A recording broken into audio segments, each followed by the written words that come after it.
Hello, everyone, and welcome to the Can Fund Talent Supporting Talent live interview series. We're just going to give us a quick second to let some followers join. My name is Maxwell Lattimer, and today I will be hosting the Can Fund Talent Supporting Talent live interview series. I am an Olympic rower. I am a multiple Can Fund recipient, and I'm very excited about today's conversation.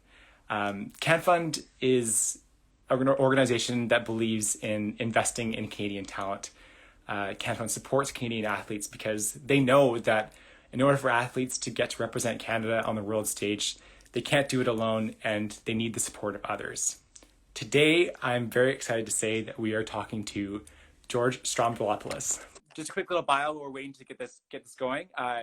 George is a television and radio broadcaster. He's an actor, a media producer, and a humanitarian.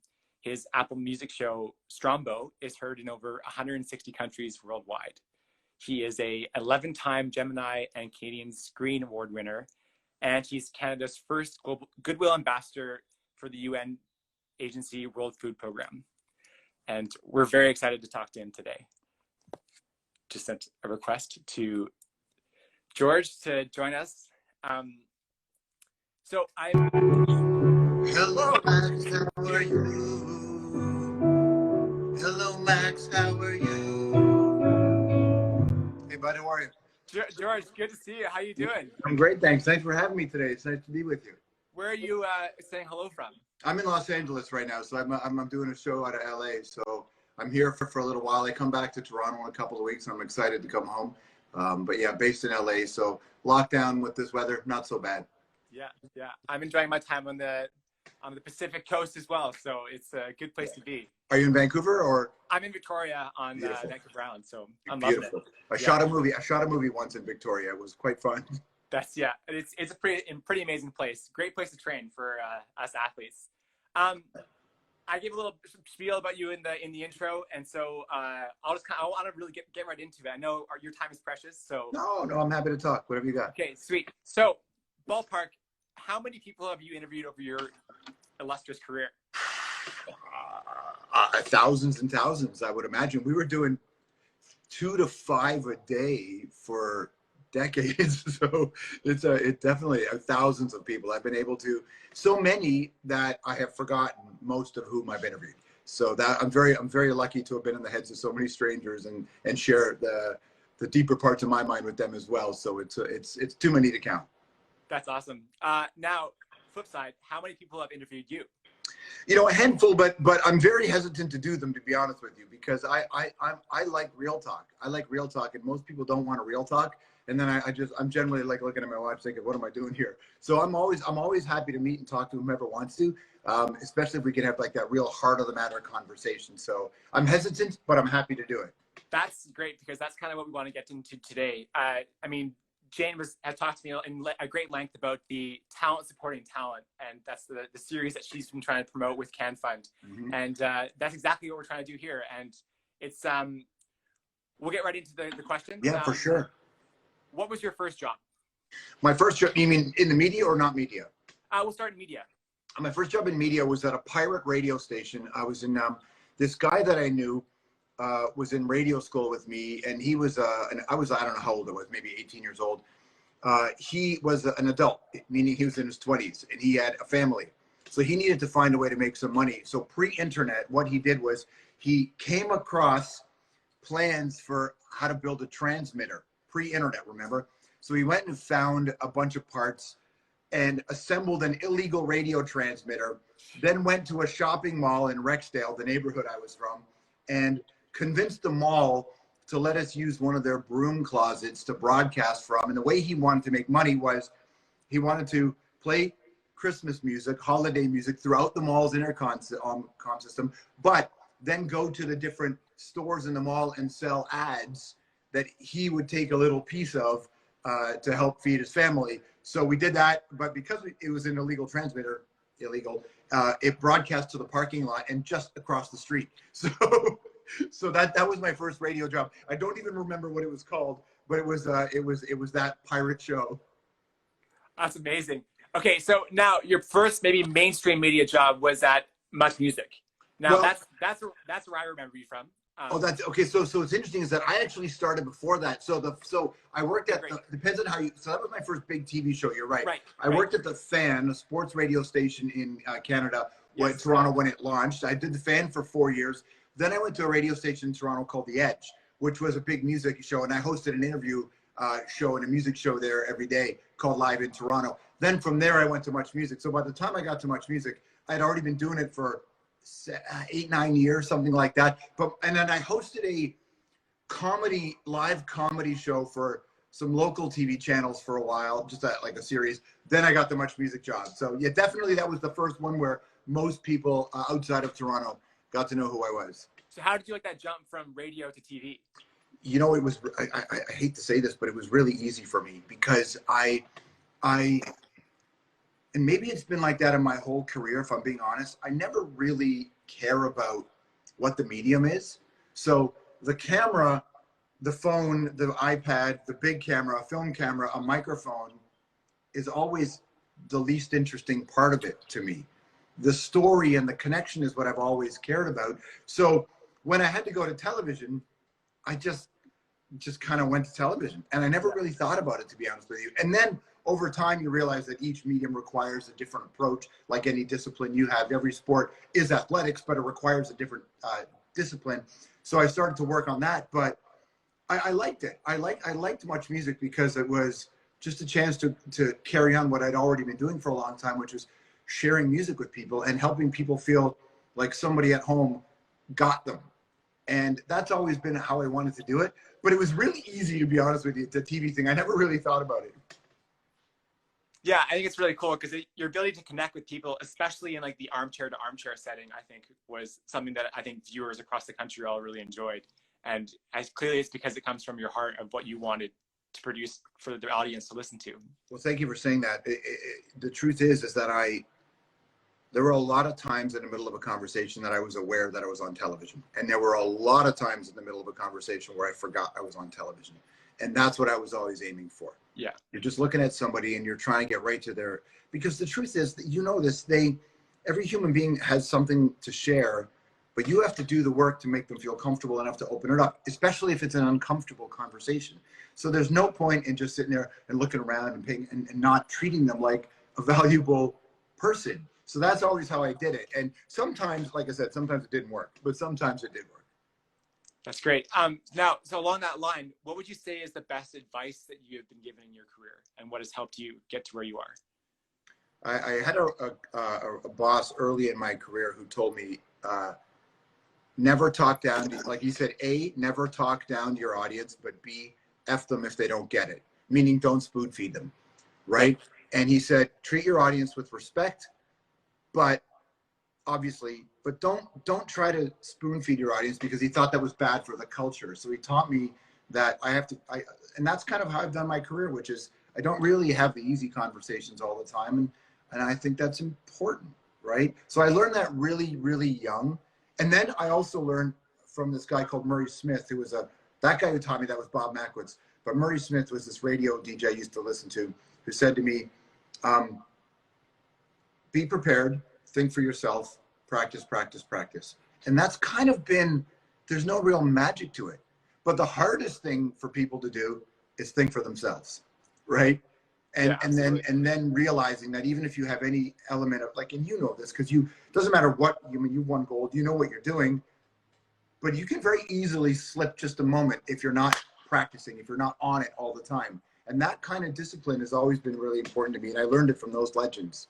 Yeah, it's even cool, even just the way you talked about your career transition and being like, you have this breadth of radio that propels you to TV, and in my parallel being like sport and the breadth of time you spend that propels you to the Olympics. It's crazy to think that there's so many similarities in many walks of life. You need luck, you need the grace of others, you need a bit of support, a lot of support, and those are things you can't control.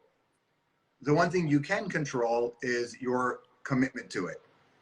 And even if you give it everything you have, and you know this, and I'm sure lots of your friends and colleagues have felt this, You can give it everything you have and it still may not go the way you want. But you certainly will not get those things if you don't give it everything you have. Definitely. And it's a crapshoot, but that's always been the way. Do you have an interview in the past that has stood out for that reason? Maybe was the most surprising? And I always like the interviews that where the person I was speaking with were as present as I was. And it's very challenging in television to find people who, for obvious reasons, who can shut out the fact that this is a camera and this is, we're talking here, right? Because people become, as you know, very self-conscious. And I understand why, because the reason why most people aren't upfront in interviews is because the response they get from the public is practically hell. So it's just really hard, and you have to have a certain mettle in you to be able to withstand the attacks that you get from speaking openly. Absolutely. So I always, I think about Michael J. Fox a lot. I've interviewed Michael a bunch of times, and Mike and I have become friends over the years. But Mike has a grace and a power that is really instructive. I think more people could learn from Mike's. It's not easy. He doesn't say it is. It's not without its trials, which he doesn't say it is. But there's a grace to his power because he has power. And I think that every time I sit and speak with him, I'm just like, right. This world's amazing because of people like you. Wow. That actually is great because that leads into my next question, which is if you could invite 5 people that you've interviewed to sit down to dinner together, who would they be? Are you talking about the living or dead or just the living currently? Like, are we digging into the past? Well, yeah, we'll go any 5 that you've interviewed that you would like to have at a table together. Dr. Maya Angelou first. Dr. Maya Angelou, I interviewed her in her home a few months before she passed away. She was amazing. She's also really funny and she's edgy. So my dinner will be filled with edgy people. Yeah. So it would be Mike Fox, Dr. Maya Angelou for sure. John Waters, the director, because he's about as cool as it gets. He's about the coolest person I've ever interviewed. Christopher Hitchens, I really miss Chris Hitchens, and Anthony Bourdain. So yeah, but Bourdain would take Hitchens' spot. So let's see, Dr. Angelou, Anthony Bourdain, Mike Fox, John Waters, and Jackie Chan. Wow. That guy's funny. That's Jackie. awesome. So I mean, like I could have a million of these dinners. I'm so blessed to have been able to talk. But that's my first group. I love this. You could have Bourdain maybe stage the interview or the first conversation in the kitchen, and then Exactly. bring everybody out to the table. Exactly. Okay, sweet. So you mentioned Jamie Foxx as being a very memorable interview. What is your most favorite interview, and why? Every time I interviewed the Trailer Park Boys, I laughed so hard I could barely keep it together. Yeah. So like those ones, just for the sheer joy, because there's a moment when you're just laughing. Jamie Oliver, really funny, really smart. People like that, really powerful. But the Trailer Park Boys and Ozzy Osbourne had me laughing. Oh, and also Noel Gallagher from Oasis. Those 3 have me laughing so much. The most memorable one is really, I don't know. Are you from the West Coast? Where are you from? From Vancouver. From Vancouver. So in Toronto, there's this woman called June Colwood, who is this legendary social activist. The first, essentially, AIDS hospice in the Western world she set up. She is this, growing up in Toronto, you knew about Ms. Colwood, right? You knew who she was, June Colwood. And she lived a rich, beautiful life. She was diagnosed with terminal cancer. And near the end of her life, she wanted to have one last interview. I had only met her once, but she liked the show we were doing. And she asked me to do the last interview with her. And it was right near the end, like within a week or so before she passed. And she knew her time was coming to an end. So we sat down for about an hour to 90 minutes. And we just talked about life through the lens of somebody who knew that her time was nearing the end. That interview stays with me all the time.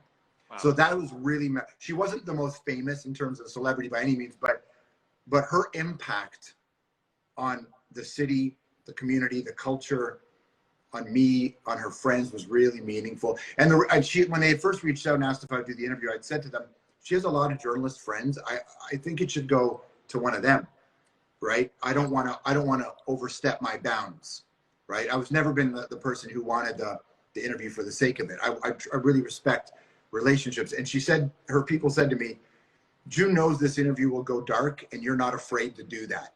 Yeah. Wow. And so I was like, all right, well, let's go. And so that conversation to me really, and we did the interview and we only aired part of it and the rest we gave to her family and to her organization. So June Colwood really stays with me, what it meant to me. But like I said, Ozzy and the Trailer Park Boys and Noel Gallagher, I just laughed. So you can even see in the interviews, the camera shaking because the camera operator was shaking during those interviews from laughing so hard. Well, it's funny because the Trailer Park Boys stayed in character, right, for a bunch of those interviews with you, right? Dude. Oh yeah, and because Bubbles' voice is Bubbles' voice, when he starts talking about liquor and stuff and the kiddies, I just start laughing and laughing and laughing.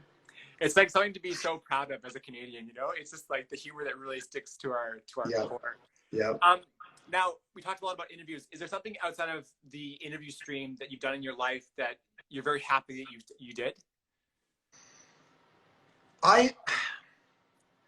To be honest with you, being on the radio at night playing songs is the thing that I like to do the most. Like I like to do that the most. I do these live streams on Instagram a lot at night, and I play piano. I can't sing, but I do anyway because who cares, right? And so the sharing of music is the thing I love the most. But outside of media, racing a motorcycle on a racetrack in an actual race, that's gnarly. And that to me was a really exciting experience. And I'm not an adrenaline person, but I don't also have a lot of fear. So I was just like, let's try this. And it was really intense. But when I got in the zone, and you know this when you compete, there was a moment where for laps and laps I was chasing this one rider in front of me, and then I realized each lap I was getting closer to him, and I thought, can I actually reel him in? Can I actually pass him? I'd never passed anybody in a race. It was my first race ever, and there was this really intense moment where I saw this really dangerous turn coming up, and I decided to just not even bother. I was like, I'm not even going to brake. I'm going to go late. I'm going to throw it all out there. And he messed up, and I got it right by fluke, and I passed him. And there was this moment where I was all the way bent over. The bike was already leading. My knee was scraping on the ground. My elbow was basically dragging in the grass because I was off the track, my body. And I saw me passing him. And I could see a few people in the stands watching, sort of in a state of panic, Max, because they didn't want me to crash because it would be bad press for them if I crashed. Exactly. And I saw them just like this because it was right. And then as I was going through, because they were right in my field of vision, I saw them kind of stand up when they realized that I had got through the turn. That moment right there is like the thing that I don't know if I'll ever experience that again. That first race, that first pass, that first moment where if you get it wrong, it could be catastrophic, but you didn't get it wrong, and then right away. And what I loved about it is that, and you know this as a racer, it doesn't matter how amazing that moment is, because the moment I got the bike up, which happened within less than a second, I had to very quickly hold the lead and pop down to my left, and then you're racing again, and now you're being chased. So that moment of joy, euphoria, was just 0.2 of a second. And then it was like, do the work, which is a good life lesson. It doesn't matter what you're a part of. You got to keep doing the work. You got to stay focused. And I really loved that moment. That's such a great story. Very relatable. Now, I know that you are one to enjoy motorbike rides. I have a question for you. What do you think about on a long motorbike ride? You know, the first day and a half on a road trip, my brain is very noisy. And I'm usually trying to shut my brain off from the previous, I often do it at the end of a season, right? So like I'm going to go do it again, and I'm riding from Toronto down to LA in June. And I have to try to shut my brain off, which is very hard to do. And it takes me about a day and a half usually. Once I kind of get past Illinois into Iowa, I know that I'm far from home, and relatively speaking, on a bike. And then what ends up happening is I try to take the music out of my ears, the earphones out of my ears, and it's just quiet, and I ride. And I just think about what's in front of me. And I honestly I see a cow on the, hey cow, hey horse, and I just stay focused on what's in front of me. I don't meditate, but it's kind of the closest that I get to a meditative state, because you can't really zone out because you'll get hurt. But I try to be as present as I can. But the first day and a half, 2 days, and some years, to be honest with you, I'm not very successful at shutting the noise off in my brain. And I think about work, and I kind of miss the trip. You know, I'm there, Right. You know, but I have learned just from my brain chemistry, attrition is really important. And the first few days of a road trip, you're learning, you're getting beat up by the weather, you're pushing yourself past your limit. But once I get through that, and suddenly I'm in Utah, and I pull over at this lake somewhere in a valley in these mountains, and I just go and I put my feet, which are sore from being on the bike for days, and I put my feet in this ice cold lake.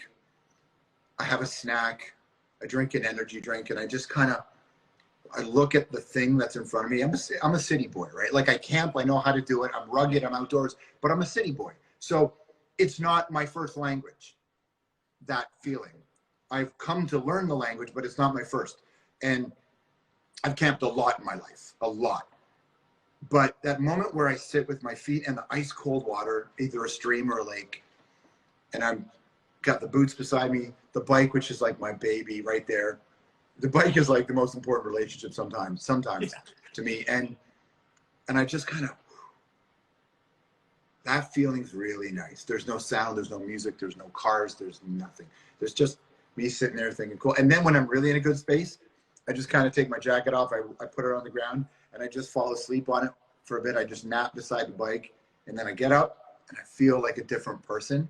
That thing to me is, it's this beautiful, beautiful thing that I look forward to. And I don't get it on every trip, right? Because I think sometimes, and maybe you feel this when you're competing, you don't always get peace. You don't. Sometimes it's just war the whole time, and life feels like that. So every now and then when I get gifted a moment of peace, I'm really grateful for it, because I know how special it is and how fleeting it is. Yeah, I think that the way you said it, it's like, it's not meditation, but it is. Like, Yeah. that really struck a chord with me, because like the kind of training that we do, you have to put your mind into a space that you're enjoying it, but you're present, but then you're also letting things kind of come and pass. But I guess that's pretty incredible. I think encouraging those to kind of find time on your own to learn more about yourself is pretty incredible. This is weird, you know, this weird balance of trusting the process, but also being better than the process, right? It's like, do all the things you got to do, but we know that those little moments of nirvana, either in a victory or a PB or those little moments, to really get them, you got to earn them. And I like the fact that I'm 48 and I've done this career for 30, this year's 30 years that pirate radio station I was telling you about was 30 years ago this December. But also I've done the motorcycle trip so much, it's never easy. And my job, for whatever reason, I choose to work in a way that's kind of unsustainable, in that I just work nonstop and I create all the time and I try to do so I don't have a life of peaceful moments too often. Yeah. But when I get them, it's like, let's just be here. Wow, I know. And I wouldn't have felt that if I didn't do all the stuff to get me there. That's great. Are you a reader? Do you read? Yeah, I am. Yeah. Do you have a piece of literature that you think everybody should read in their lifetime? I don't. No, not one that I can just say that. I read Travels with Charlie by John Steinbeck a bunch of years ago, and it's a nonfiction book from him, and it kind of really impacted me. But yeah, the one that I would really recommend that everybody read is called The People's History of the United States by Howard Zinn.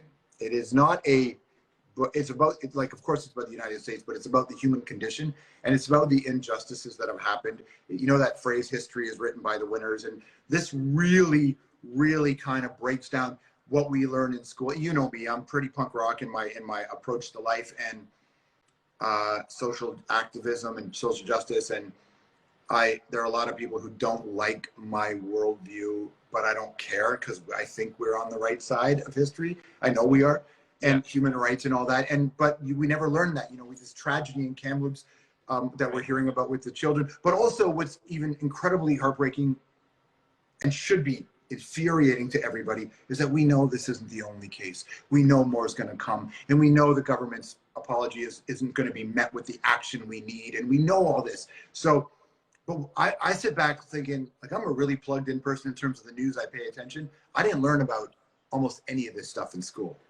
and I know it's better now. Yeah. But so A People's History is a really important book for people to read, just to know. Right. And then there's Canadian equivalents. It's worth doing that. But then the other book that I read regularly is called Striking Thoughts by Bruce Lee. And Bruce Lee is the GOAT in my mind. And Bruce Lee it really impacted me in many ways, obviously. So I really recommend, if people look for like a little book that's kind of philosophical that they can kind of go in and out of, I really recommend Striking Thoughts by Bruce Lee. Oh. I want to check out that one, The People's History, because I definitely always want to know more about the story behind when things come up in the news. No, bro, it's so angering. It's so angering. And because we know we've been lied to. Like, we know we've been lied to. And we know that, especially with social media now, there's this really amazing opportunity to share this stuff. But then right away, you've got the reply guys. Yeah, but what about, and those guys who make this world a worse place, and they're not making the world a better place. Or what I would recommend is, after you read A People's History, there's a follow-up book called Voices of, which is first-hand accounts, because the first one has Shining a Light. Voices of is like first-hand accounts of a lot of the stuff you read about in people's history. It should be the thing that everybody reads. Wow, that's really cool. It kind of reminds me of that podcast from Malcolm Gladwell, where he takes moments from history and then puts a spin that's not necessarily in popular media. Just a cool take. Do you have any advice you'd give for people wanting to live their passion for their lifetime? Because it seems like you're just a passionate person, and you can see, like, even just through a cell phone screen here, just like passion just like irks from you. So it drives people crazy. It drives some people crazy just because I have so much joy in my It's like your vibe is your tribe, right? So those that you kind of connect with, you see it right away. So what advice would you give to those looking to live their passion? I think it's really important to understand why you make your choices, right? I think that we all have drive. Some of us have more than others. Some of us don't for legitimate reasons. Some of us do for legitimate reasons. I think for me, the joy that I have in my heart is real, even though I'm wrapped in a layer of anger and fight, of course, but that's what I'm designed to do. I'm designed to be angry at the system. I grew up one of those disenfranchised kids of, first person in my family born in Canada, immigrant family, poor neighborhoods. I know what police brutality is like. None of us ever believed the system was on our side. So no matter how far my life has gone and whatever levels of success I've reached, you're still that kid, right? You're still the person who you are when you were formed, like born in a flame. But it's important that as you reach levels of success, to not just sit there and say, this is my success. It isn't. Your success is only success if you use your position to help clear a path for the next crew and to make sure that maybe they don't have to struggle the way you did. But the way to kind of, I think, get to that place in your mind is know why you do what you do. Are you just trying to reach success because you want to get your parents' approval, which is, I get it, which I think is the worst thing in the world. The worst thing in the world is to do this for anybody else's approval. I was very lucky, Max, and my mother, I was raised by a single mom. I don't think my mother ever asked me, ever, what I was going to do for a living. I don't even think anybody in my family ever asked me because what you did didn't matter. Who you were, how you treated people mattered, right? And I'm just really grateful that I grew up in that old school immigrant home where this idea of success had nothing to do with your job. I never applied to university. I only applied to college on accident, kind of, because I didn't even know you could do radio, right? So for me, I never grew up wanting the approval of others, which is bizarre considering I'm in a business now based on the random approval of people I've never met, right? But I think that's what makes it attractive is that, you know, people like you for who you are and not because of you're trying to be somebody else. Yeah. And look, I want people to like me. I do, but I don't need them to like me. And I think that's important, right? It's one of the reasons why I love sports so much is that, like, I think we spend a lot of time in our culture talking about how positive sport is. And I think that's only partly true. I think sport is also very negative and has created a lot of negative cultures around the world, certainly in our country. We see this all the time. Like, it teaches kids, get up when you have a broken leg because it's a sign of your masculine toughness. That's stupid. That's stupid, right? But I get it. We celebrate people who get stitches in their teeth. I do too. When I see a hockey player get his face smashed in, he gets stitches and a shot of painkiller, and he comes out for the third period, I'm sitting there going, attaboy. That's stupid. But, like, nobody should do that. You should go to the doctors. So sport also teaches bad habits. But what it does teach that's positive, I think, is that no one makes it on their own. You are the result. You are the result. Your success is the result of an enormous amount of contribution and commitment and sacrifice and investment from other people. That's true. And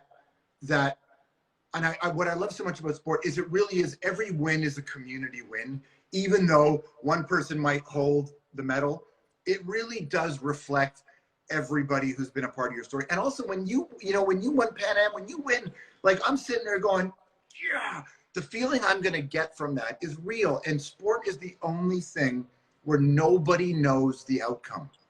There's no script. There's no NDA. There's no any of that. Even the best in the world, like, you don't know how it's going to go. And I think there's real value in the holy shit factor, right? Like, I'm a Habs fan. Watching what the Montreal Canadiens, how they ripped the heart out of Leaf fans. Jeez, that was tough. But like, I shared on my Instagram and on social media, I'm loving this, but I'm not enjoying this, right? Like, it was so hard. That feeling of, I don't know, and that feeling of a whole bunch of us coming together. I was in Vancouver at the arena when Sidney Crosby took the pass from Iginla. I was in the room, and I think my brain was rewired because that endorphin burst. There's nothing else that could do that, you know. And so I love kind of approaching life by understanding how valuable the us is, and I learned it from my mom and my family and my neighborhood. My neighborhood was very us driven, right? Very immigrant us driven. And then extends to the way I do this job today. And I think it's why I'm having a lot of fun. Look, man, I've had high highs and low lows. When I got booted from Hockey Night in Canada, I was destroyed by people in the press and on social media. You got high lows and your lows are public. But it never lost my joy, because why would I? I knew what I signed up for. Like, you know, when you don't finish a race the way you want and it sucks, yeah, you're devastated, but whatever, get over it. You got another one coming, right? Exactly. Yeah. Exactly. I just hear, like, courage and resiliency. And those are two things that we preach all the time in sport. And I just hear so many parallels, like you've mentioned. I think, dude, honestly, you hit a word there that is the secret to my path through life is I'm resilient. From when I was 4 years old, going through what I did, 16, every step of the way, no matter how good it's been or how bad it's been, I know how to carry on. I learned that my mom, you know, when you're raised by, and shout out to anybody here who's raised by a single mom, if you're raised by a single mom who filled your life with love, you just see something in them that, especially back in the 70s and 80s, right, when society to this day crushes women, we know that. But back then, a single mom in the 70s and 80s, like my friend Candace is on here, used the word grit. My mom's gritty. My mom's a gangster, and I learned that grittiness from my old lady. And wow. I think that resilience, that grittiness, that nastiness, that thing I learned. There's a great John Prine song where he talks about if there was a heaven and he got there, he would go see his aunts, right? Because he remembers that's where the love started. And I think I grew up with people who were filled with fight, determination, love, basically the Tragically Hip song, right? Will and determination and grace too. And I think no truer words have ever been spoken. And I learned that from my mom and my uncle and my aunt, and my sister, and my family, my grandmother. I learned it from them. just like, it sounds like an incredible community, right? And you talked about this a number of times. It's like this uniquely Canadian community that extends from a neighborhood into a city, into a whole country. Right. And, you know, Jane commented on here, and she's right. And it's the most difficult thing to do, which is to separate your expectations from the result. You know, and because we live in this BS culture of winning, which is so dumb, but I get it. I get why it matters in sport.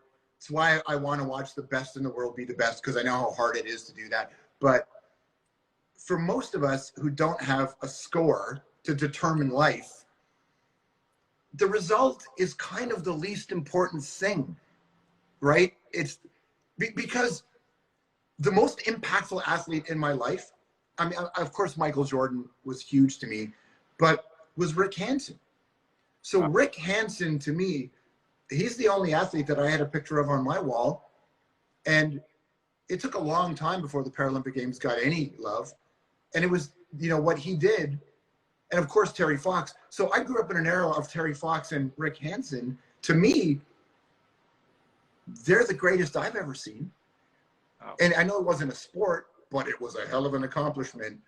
And to me, that's kind of, and I know it's really hard because I do also fall into that trap of, when I watch pro sports, I want to watch the best win, right? For sure. And I want to watch underdog. Like what happened to the Lakers, man, I was so happy. I was so happy to watch the Lakers get booted, right? Because I'm a sports fan, so I still have that gnarly, toxic male thing about winning, but I try not to let that extend to my life. Yeah, exactly. Yeah. Well, it's cool that those two, Terry Fox and Rick Hansen, weren't defined by their finish lines. Like it was their journey that is what everyone rallied upon. And exactly. And I can't even tell you how many people that support me, and reach out about my journey. It's not the Olympics. It's like everything about, and that's actually what CanFund really does, is they take care of us from everything outside of that 2 weeks of the Olympic Games. That's where they're waiting for us with the support. Well, look, and not to be this is not like a BS-y kind of philosophy thing, but one thing we know to be true is the only thing that has real value, that nobody has any power over, regardless of how rich you are or not, is time. Time is all that matters, really, and what you do with your time. Exactly. Because you can sure live healthier and buy advanced medical treatments. Yes, all that's true. But I mean, you know, time is time.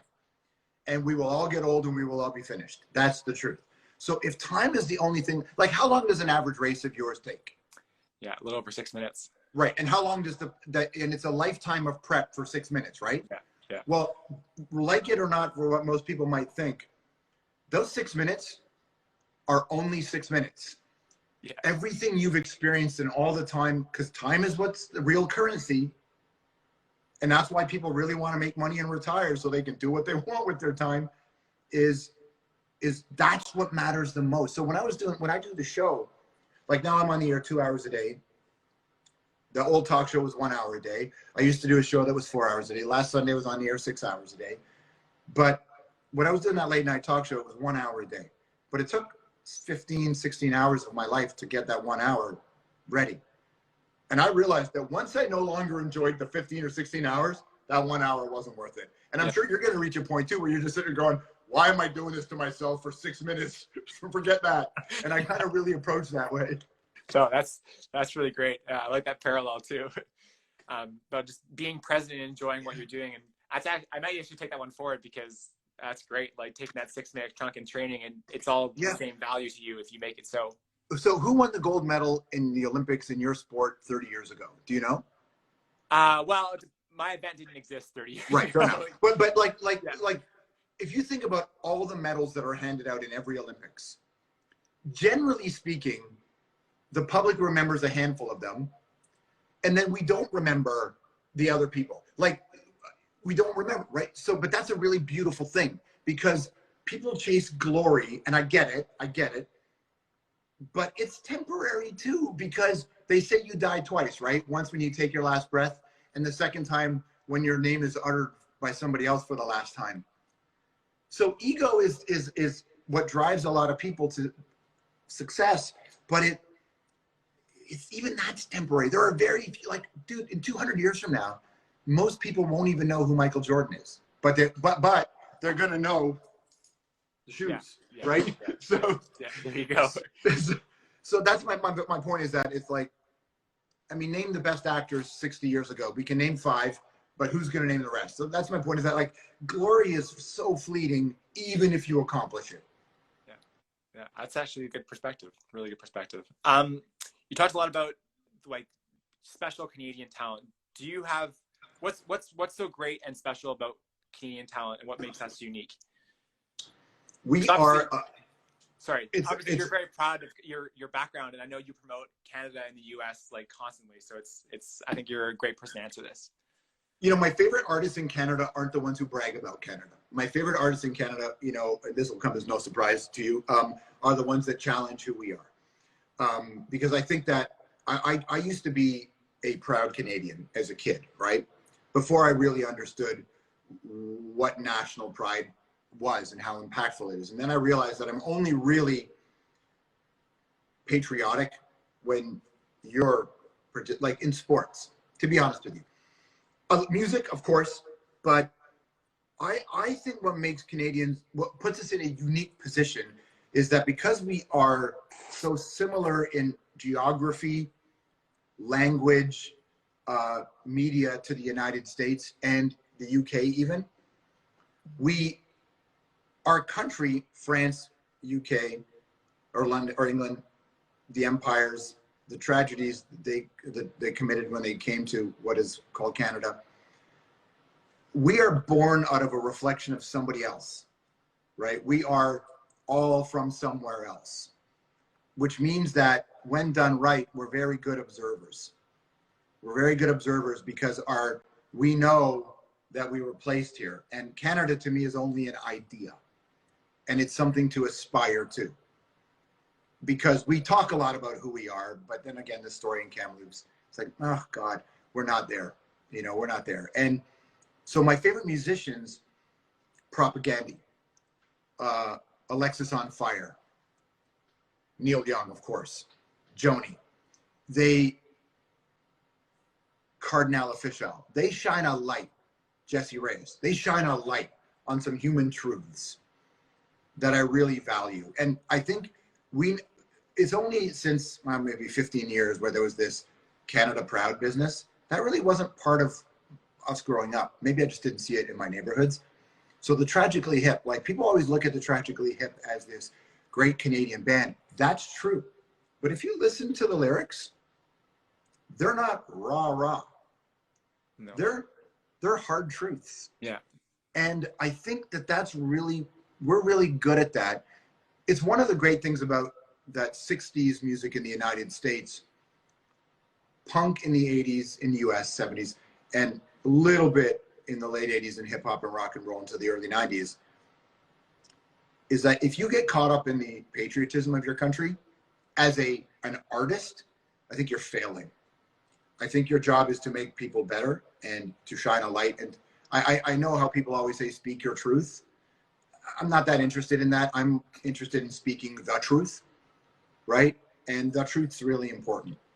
And I really value an era of that. Like Neil Young, to be like Neil Young, man, changed my life. I got in a car at 18 and drove to LA because Neil Young did. You know what I mean? Wow. So Neil Young, so I think Canadians can be really good at observing. Now this is different, right? Because now we're in the era of Bieber, Drake, so The Weeknd. So our successes are enormous now. So we are the mainstream, right? Canadians are the mainstream. Yeah, that's true. But take a look at who they are.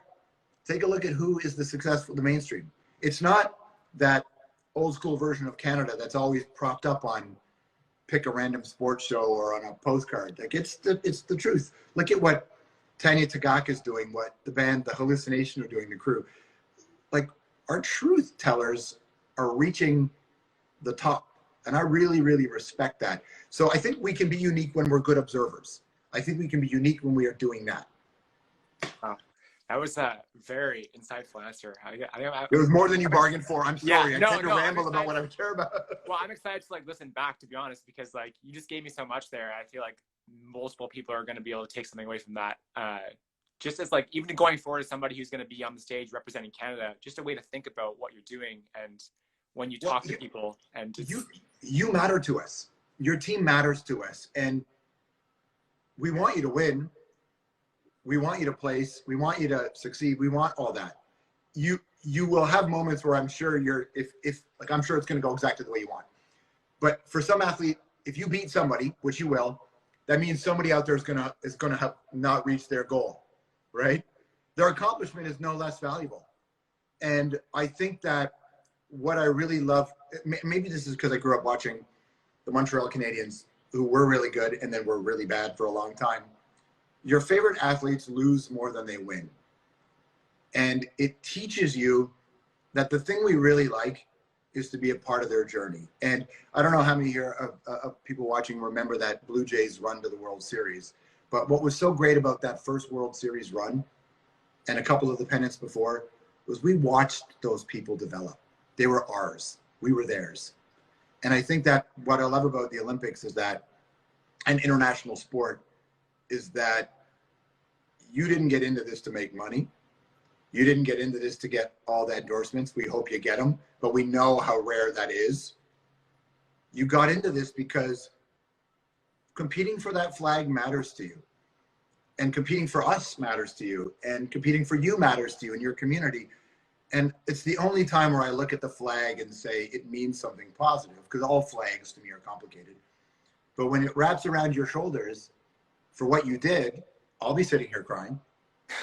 I'll be sitting here crying for sure. Who's not? We're all going to cry. I'm dreading the Olympics because I just know how much crying I'm going to do watching the Olympics. Right? Yeah. I don't watch The Bachelor. I cry at the Olympics. So I just know that it matters, and I know that whatever you do, wherever you finish, hopefully at the top, you'll sit there and you'll look around and just go, yeah, we cared about you, man, and we're with you in this moment. George, I really appreciate that. That's incredible. Jane was telling me a story about when she was doing a collaboration with the painting, and she got you to sign a piece of art. And I've got your what you wrote, and I'm asking for you to define the significance. You wrote, "Empty spaces in chaos, in the empty spaces, blankness." What I wrote, empty spaces in chaos. In the empty spaces, blankness. Yeah. I think, yeah, God, I'm such an idiot. I think, here's the thing. I have a very chaotic brain, right? Everybody's brain is busy and moves a million miles an hour. Everybody does. My brain's chaotic, but I like it that way. So I for whatever reason, I excel at the things that are probably bad for me, right?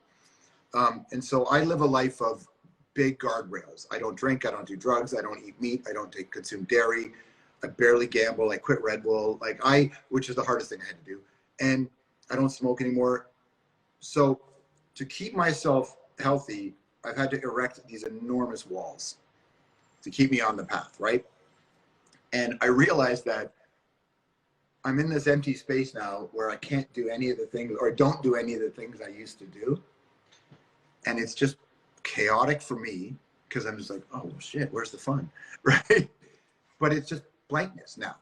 But I like that because the blankness wasn't the end of it, of that thought. The blankness was the opportunity to be like, well, just because that's not what it is, doesn't mean that that was the only thing it could be. And I'm always in, there's no stasis for me, right? So build it up again, let the chaos take over again. Then I'll blank that again. Wow. And I'll do it again. Like you're going to do this. Like your whole life has been about getting to be this elite level athlete. And there's going to come a time where you're going to go through this existential crisis of like, holy shit, who am I? What do I do? And so what I always do is I address the early warning signs of the existential crisis before they become I'm like, oh, that's the sign. Oh, because I'm older now. I'm not the Much Music guy, but I am the Much Music guy. So I start to address the root causes of it early. Take this guardrail, smash this, go through that. There's blankness there. Don't be afraid of the blankness. Build something chaotic there, because the chaos is what I'm good at. So I realize that the things I do don't matter. but honoring my system, adjusting my system, well, that's all I can do. And that's what matters. So the chaos, these walls, the blankness, I just kind of approach sort of everything like that, so that at every step of my career, because so much of my life is defined by my career, sadly, in that this is all I do, right? When the hockey night thing ended, I was fine, because I have addressed the root causes of what would cause drama long before they would cause drama. Right. Yeah. Same thing when Much Music was coming to an end. Same thing when the talk show was coming to an end. And I think it's really important to call yourself on your own BS and always realize that if the only thing that matters is time, how you spend it is crucial. Allow yourself to mourn. Allow yourself to grieve. Allow yourself to be sad. Allow yourself to be depressed. Allow yourself to be happy. Let yourself off the hook. Challenge yourself. These are all things that happen all the time, and honor them all, right? But never be defined by one of them. Don't fetishize your own bullshit, which is what we all, forgive me, I know there's kids watching, sorry. And people do that. People fetishize their, well, this is just who I am for now. You are in some control, not all, but some, right? So that, I think a lot of that, when I was looking at it, I remember that painting because I struggled with what to put on that. Because I thought, God, do I have to answer about that one day? Here we are. Yeah, Here we are. Exactly. So I remember looking at that going, what is that? And I was like, blankness. Blankness is the thing that I love the most, because blankness is opportunity. And it's not just the thing that I can do, it's what we can do. And I really like that. Yeah, that's amazing. And I really hope that the other athletes listening who are going to the Olympics in Tokyo with me, that they take a little bit away from that, because it's so true. Once that finish line comes, I guess it's, we go through that thing, right? Yeah, all of a sudden you get to reset and you get you're not burning as many calories, so now you're 14 pounds bigger than you remember. And then you're like, it's harder to bring, which is okay, you're allowed to be, but for an athlete, a lot of my friends who are retired athletes, there's a really, really big challenge they have to deal with, because you put everything into one thing, because you can't win unless you put everything into it. And then now as adults, not only do you have to relearn, which is what everybody talks about, new opportunities, relearning, I think not nearly enough is spent on how are you rewiring your brain to realize that competition isn't just a catch-all good. Competition's really great for this, but some of the worst people that I've talked to as business people were people that came out of sports, because they think that winning is the only way to succeed. They don't realize that actually everybody winning is a better culture. Absolutely. So you guys have to rewire yourself in a way that I'm like, that's crazy, man. And I have mad respect for people who can do it. I have mad respect for Adam Vancouver, right? Who went into a riding that was hard to win and won. That's a hard riding to win for a Liberal. He won. And I got mad respect for athletes who find ways, and the countless athletes who we don't even know about, who just gone on to do things in their community. That's the stuff that I really, really value. Yeah, that's a really special sentiment, George. Final question for you. What does it mean to you to be a supporter of CanFund? I think, not that it means anything to me, like, because I try not to make this about me, right? I try to make everything, maybe it's just me not wanting to put the word me into my subconscious, because I don't want to feed individualism in my brain. So when sometimes I'll nitpick on language just because I don't want to hear myself say it, because I don't believe in the universe or the secret, but I do believe that you can feed your subconscious stuff that will drive you even if you don't know it, right? So it's not that it means to me to be a supporter of CanFund. Why I think it's important to do it is that it's one of the ways that we can help somebody achieve their dream. And I think that's enough. Like, that's enough in a way. There's a song that I sing every night on these live streams, right? It says, if you punish a person for dreaming their dreams, don't expect them to thank or forgive you. Because we live in an era, you know this, right, where I'm sure you face this. You got a bunch of people who think they're real talking you, telling you, well, that's hard, you know, that's impossible. Maybe you should set your sights more realistic. And I hate those people because life sucks for so many people already. Why do you want to take away their dream? Who cares if they don't accomplish it. Like, who cares? It's the act of trying is what matters, right? And so to me, the Can Fun thing, look, I want you to win. I want everybody to win. I do. But I'll know that you're going to have the most authentic human experience when you get in the boat. And for those 6 minutes, you are going to experience some pretty intense feelings.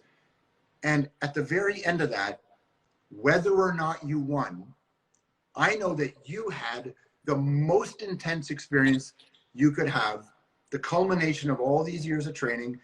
And to me, Can Fun, like, we helped you get there, but you also gave us something to experience because we want you to do well. That's enough. And like, so people are typing here, what if they soar? Because that's always what I say on the live stream and the late night crew is, it doesn't matter if people, no one would have thought I could have had a late night talk show. There wasn't a late night talk show in Canada when I was a kid. Yeah. So there was no reason to think I could have one. And I had a lot of people tell me, there's no way. But what if they soar? What if you win? What if they come back? What if this happens? Like the what if to me is why Can Fun matters so much, because you get to exist for how I don't know how old you are now, but for most of your life you've been doing this, right? Yeah. So for decades, you have had a sense of purpose. You wouldn't be able to have this purpose if a whole group of people didn't help, right? Yeah, absolutely. What else is our point of being a human being if you can't help somebody have purpose? And I think Can Fun does that, and I'm really grateful to participate in whatever small way that I can do that. Yeah, and George, as somebody who's been to Olympics and is going to another one, that experience is an incredible gift, and sharing that experience when you get back and with anybody that asks you, it's incredible. And for someone who's been supported by donors like you and through Can Fund, it's something that I'll have for the rest of my life. It's an experience that nobody can take away from me, no matter what happens, no matter what result is, no matter what medal you lose or win. Right. That's your memory, and you get to cherish it the way you want to. Right. And what's amazing is that you shared it with us, right? You shared it with us. And there's a really weird thing, Canadians have historically, all countries do this, but Canadians, we love to do this. We really prop up our athletes for every 4 years. Yeah. And then people don't really know what happens the other 4 years, but we really hold you up and just go, look what they did. So during that Olympic run, like we get to, my sister and I text each, we're watching sports we never watch. Yeah. But we're texting each other going, did you see that? Yeah. I love curling. I curled.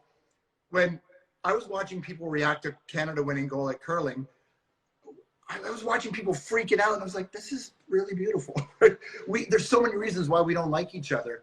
There's so many reasons why we disagree with each other. No one's even allowed to disagree. I get why.